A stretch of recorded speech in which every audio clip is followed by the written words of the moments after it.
Right, now we've cut out the honeycomb grills here. Just grab the old pieces. So you can see, honeycomb grill, no longer, as I throw it away.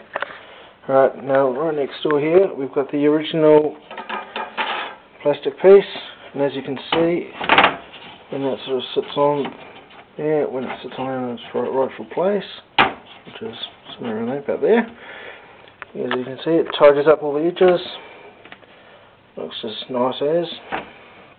Right, and we're still going to retain the lock over here, not that I use it anyway, but most importantly, we retain this piece here.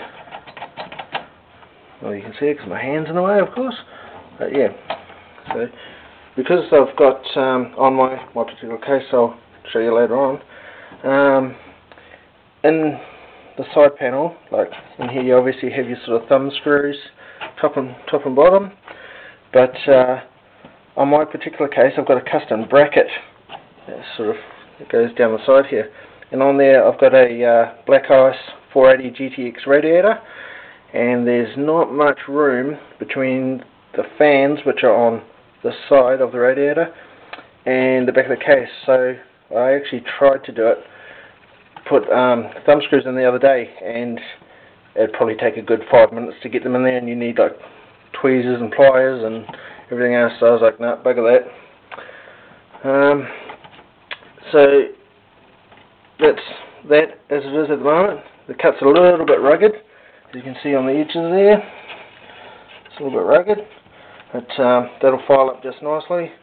Right, we're going to go ahead and cut polycarbonate, plexi, Lexan, plastic, whatever you want to call it. It's all the same stuff. This particular stuff is actually scratch resistant, being polycarbonate, so it'll look really good. And it is, as you can see it just there, it is actually clear. We'll come to this side. Here's the other one, gone. Right, there we go. So you see it, she's actually clear there. See that? Alright, jolly good. Okay, so I'm going to go ahead and cut that, and as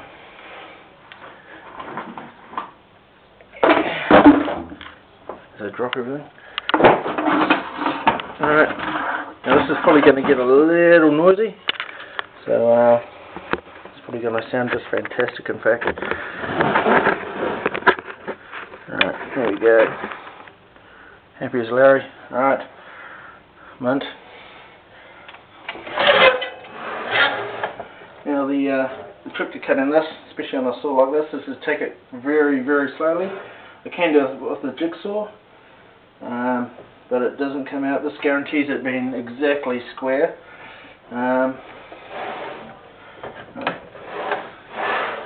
So sometimes, well, cutting timber anyway, you generally use a saw cutting from this way towards the fence, being the fence.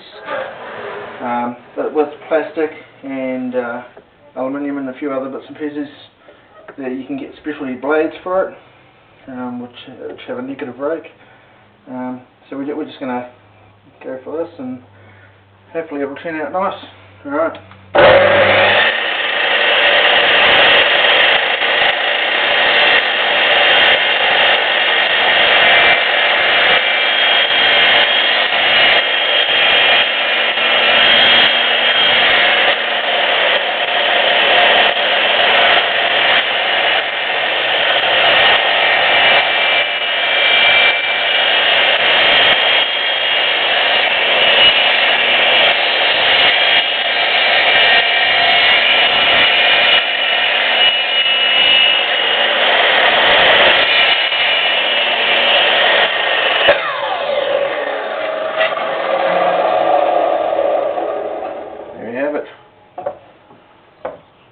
Two bits, cut to size.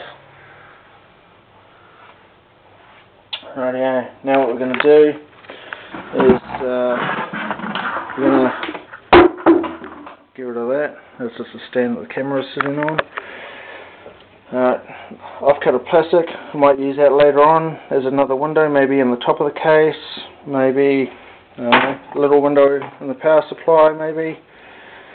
I'll think of something. So we've got the window here, and it's going to sit on something like that. Alrighty. Okay. So if you can kind of picture it, I'm going to go with this. That's a bit. Place it back over here. Keep the work area as tidy as we can here. Alright. Then we bring back the... Alright, so we're going to go something like that. Alright.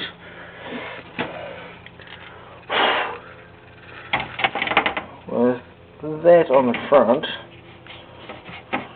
Something like that. There we go. So that's roughly what it's going to look like. Now the trick to this, and I've been thinking about this over the last few days. I've been sort of planning this. I had a look on YouTube, and there wasn't a hell of a lot of builds to this particular case. I asked a couple of people. Props goes out to TJ Harlow. And he's very clever at what he does. But, he didn't have much help on this particular thing, but he's still very good. So what we're going to do is we're going to get that polycarb, we're going to put it on the back here, and then with these clips are where the front shroud lock in.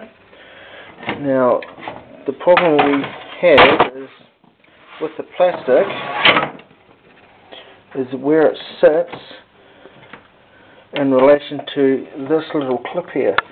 Now if you can kind of see this clip, you sort of see that there's this piece here, which is where the lock sort of, and it stops it from pushing back like that. Alright, so where the plastic sits, it's got to kind of sit like this.